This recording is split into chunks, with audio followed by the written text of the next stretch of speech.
Great to be with all of you, and thank you for joining me yet again to discuss what excellence in customer success looks like with another customer success leader.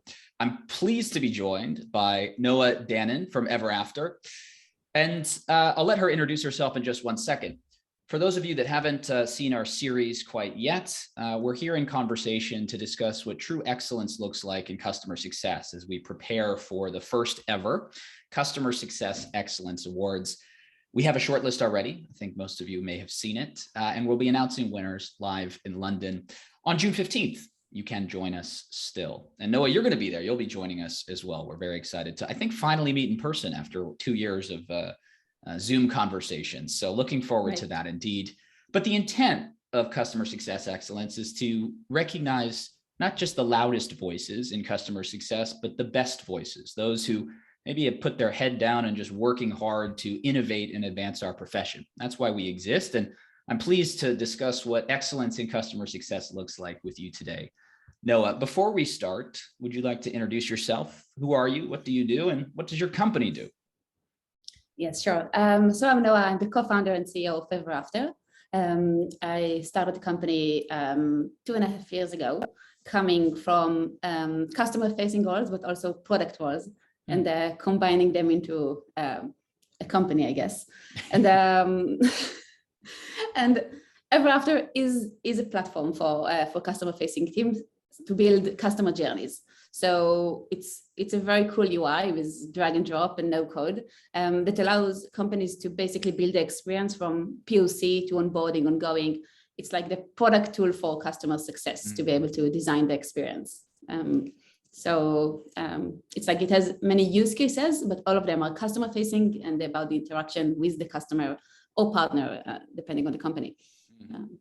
That's really exciting. And if I may also share, I've seen the product. Is this a personal endorsement? Maybe. Obviously, you're a silver sponsor of our awards event, but even before we kind of formalize that relationship, I've seen the product. And I think what's really exciting to me is I think still today we have a bit of an org chart tech stack. And what I mean by that is the support team has their support portal, the training team has their system, the CS team has their system.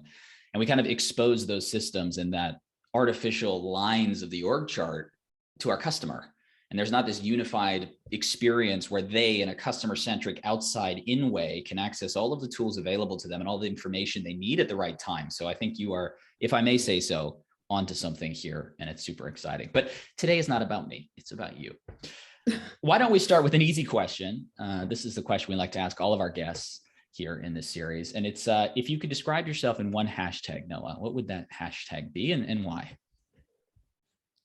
Yeah, it's probably the most difficult question here on the call. But I would say that in many times I would feel that data is queen. And I think it's something that we use a lot here. And I think it's something we need to use a lot with our customers. And it's part of, of the digital age, I guess. You cannot grow without it. So I'm really happy to help companies gain more data about their customers and also share data with their customers.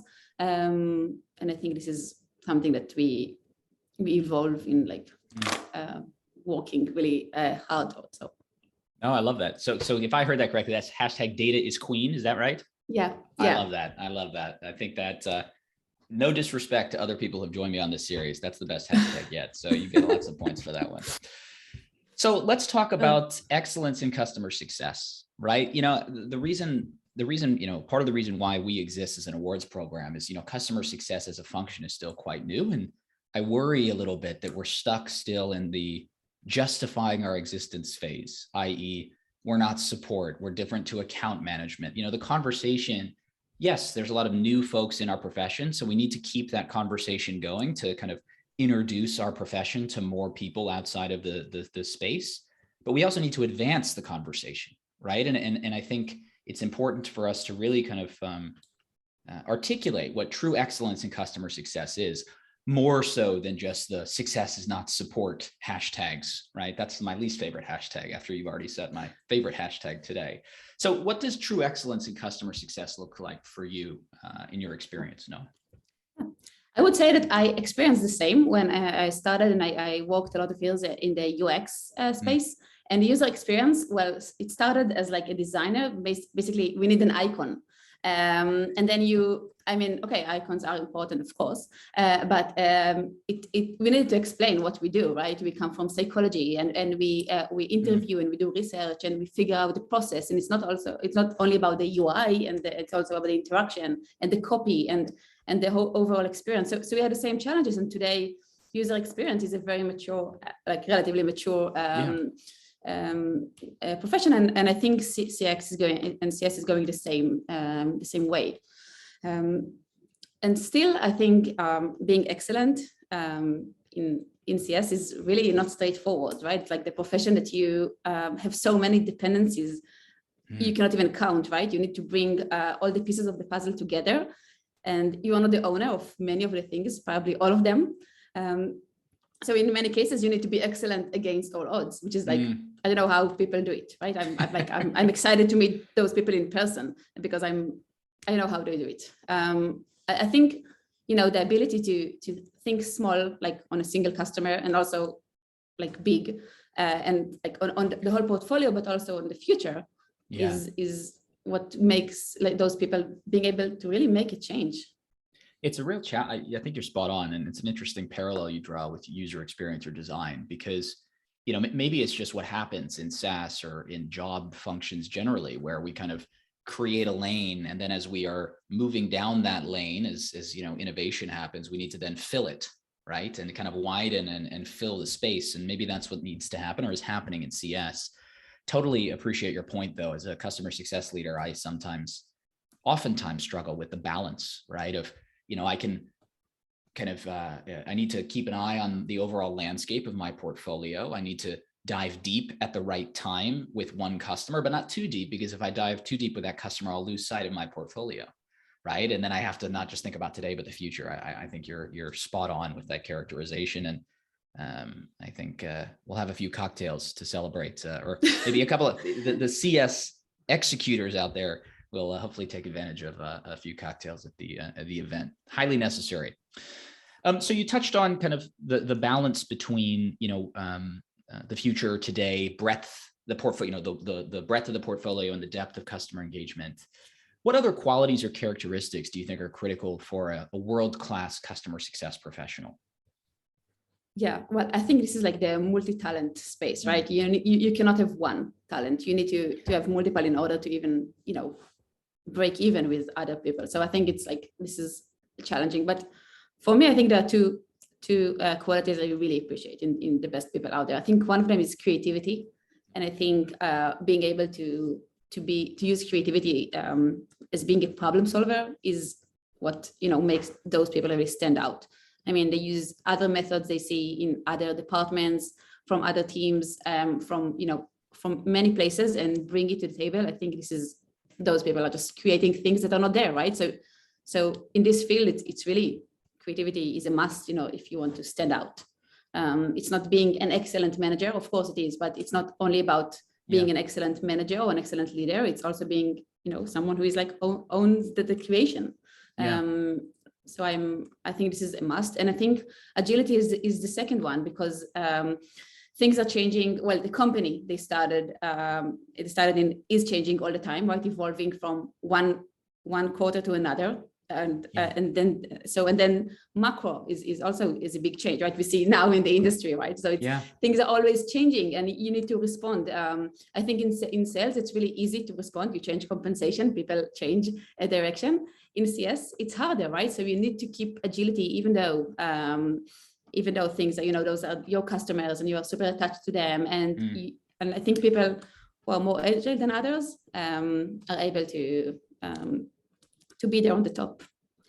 Yeah, it really resonates. I think there's maybe an element of resourcefulness to that creativity as well, right? Yeah. But your point around, sales and CS is very well taken, because yes, you change compensation, but sales is also, we talk meticulously about a sales process, right? So, okay, we'll change this stage so that, we're going to add this to the process when the opportunity gets to 50%, because we've seen this, right? But it's a process that we are able to modify and then change compensation, and that changes the behavior and the action. But that's a linear journey, right? And I think your point earlier about customer success being so multidimensional, right, means that I can't just change a stage in a process. I have to change, if I engage with you in this way or that way, or based on customer segment, I need to change how I engage as well. So there's so many different kind of almost turbulence of change that happens, and we just have to be agile, as you said, right, to adapt. I think that's spot on. So that's a little bit about today, right? Let's talk about the future. Where do you think, as we said, customer success is new, it's changing, it's advancing. As we said earlier, it's kind of maybe now filling its lane. And we need to recognize those who are doing it faster than others, which is why we're all here with customer success excellence. But where do you think customer success is in 5 years? If we have this conversation in 5 years, I hope your hashtag is still the same. But other than that, what are we going to be talking about for CS in 5 years? Yeah, so I think even though some people think so, I don't think like personal and human to human would go away. I think it will become much stronger than we have it today. I think people who are going to lead CS would be people, I guess, to say. And I think in B2B, right, you have to understand people really deeply, because it's not like one-to-one relationship. You need to capture the whole picture. And I think this is something, automation and machines will never be able to do. So I think this will something that will just go stronger. But still more mature companies will figure out how to deliver personalization at scale, because you cannot have so many great people hires. So I think scaling personalization would be something that we'll see, and maturing how we do relationships is something that we'll have to go through. And if we want to manage more and more customers, we'll see scale activities and others, and keep our best people doing, very personalized and unique work for those relationships. I think that's super interesting. It strikes me as we will reserve the personal or person-to-person engagement at the highest value time, and maybe take the individual creativity we talked about earlier and digitalize that as much as we can, right? So how can I ensure, the way I like to think of, my background is in more scale up CS, right? So we start with very little or nothing and then build it out. And I always think, okay, we start with one-to-one. The person is doing everything, and then we need to slowly take from each person the best of what they're doing and put it into something that scales, right? And then put it into the product, right? So, kind of this tier of removal from the individual, so that they can focus on the higher value activities. Hopefully we get there in 5 years. For it's a good point. Yeah. I think today the relationship between CS and product is not at an optimal state, right? I hope that in 5 years, customer success and product will work better together in order to deliver like greater value there. And this is a relationship that needs to mature as well. Yeah. Well, and I think we have to balance, right? Obviously there, I think, and it's easy, you come from product, so you can correct me. And I don't mean to speak for you and your former profession, but there's an element of new feature development and competitive and competition, right? We want to keep building out the product to compete in new markets, in new segments. And I think we need, hopefully well within 5 years, we'll be having a conversation. Actually, maybe that's not less important. It's about hardening our ability to provide value at scale for the stuff we already have. And just balancing those two things and seeing them as a pure zero-sum game trade-off, I think is hopefully how that relationship between CS and product can mature. Right. I think what is going on today is that CSM goes out of a customer meeting, and they're so like enthusiastic about something that maybe the customer asks, or maybe just a bug. But then product need to process it and see like more customers need with the same need, and then there's like the gap, because it sounds like very like unstructured in a way. So either product will learn to work with CS like real-time feedback and capture it in a way that they can then create long-term roadmaps, or CS will be able to do some of the product work and actually figure out agendas that they see more and more. And I think someone needs to mature like on other sides. Yeah, no, I mean, good problems to have, I guess, right? And exciting to see where this goes as software continues to accelerate, right? I mean, regardless of whether the investor community is prioritizing growth at all costs or sustainable growth, SaaS is still growing. And I think it's exciting to see where all of these professions will go and where technology will go to support that change. Last question, if I may. Do you have any examples that come to mind for kind of the best in customer success? Anything kind of come to your mind if I ask you, what have you seen lately that really resonates for best in success? Yeah, well, so because we work with CS teams, it's like this is what we see every day. Sure, yeah. But I think because it's a new era, I think it's very digital forward. I think they're not starting like plain, and I think the ability to work with customers and scale. I think that the current changes in the market are like also contributing to the latest discussion. Yeah. And I think CS leaders are adopting really quickly to that. So I think being the fact that they were ready to make some things more at scale, and now they like changing like hiring freeze and other things that might be less pleasant. I think that CS is really surviving it really nicely. It seems like they figure it out. I think it's like they know what they need to do. It's like and the current situation is just driving them to do it faster. Yeah. And I think this is telling a lot about the maturity of where we are, that we did go a long way in the last few years. Well, I remember, not to we're getting beyond it now, but back in May of 2020, we actually launched the idea of customer success excellence in May of 2020. And, my thought was we'd be doing in-person events in August, and this would be launched almost 2 years ago, and how wrong I was. But, at that time, we're almost there, knock on wood, et cetera, et cetera. I don't want to tempt fate, but I think we'll be able to pull this one off in a few days. But, even at that time, I think that's where we had first wake-up calls around, the need to embrace digital, but also the importance of customer success, right? Customers are looking to come to someone and say, hey, we don't really know what's going on here. I need a trusted advisor, right? And I think CS really stepped up to the plate and that maybe that's made us more ready to step up to the plate for some of the changes that are happening to the SaaS and economic climate at the moment. Right. I think the field is ready. Like today, more and more boards have like a CS slide there. It wasn't like this a few years ago. I think like most companies have it now. So I think it's like, you need to have great people behind this movement. And I think we're there. Well, look, we appreciate having great companies behind our little contribution to the movement. We appreciate your support, the support of EverAfter as a silver sponsor for customer success excellence. I look forward to seeing you in person in the next couple of days and celebrating with the customer success community. As we both mentioned, it's been a very challenging time and interesting time in the last couple of years. So we'll have an opportunity to let loose and celebrate the best in our profession in just a few days. Hope you as a viewer will join us as well. And thanks for watching. And Noah, thank you for your time.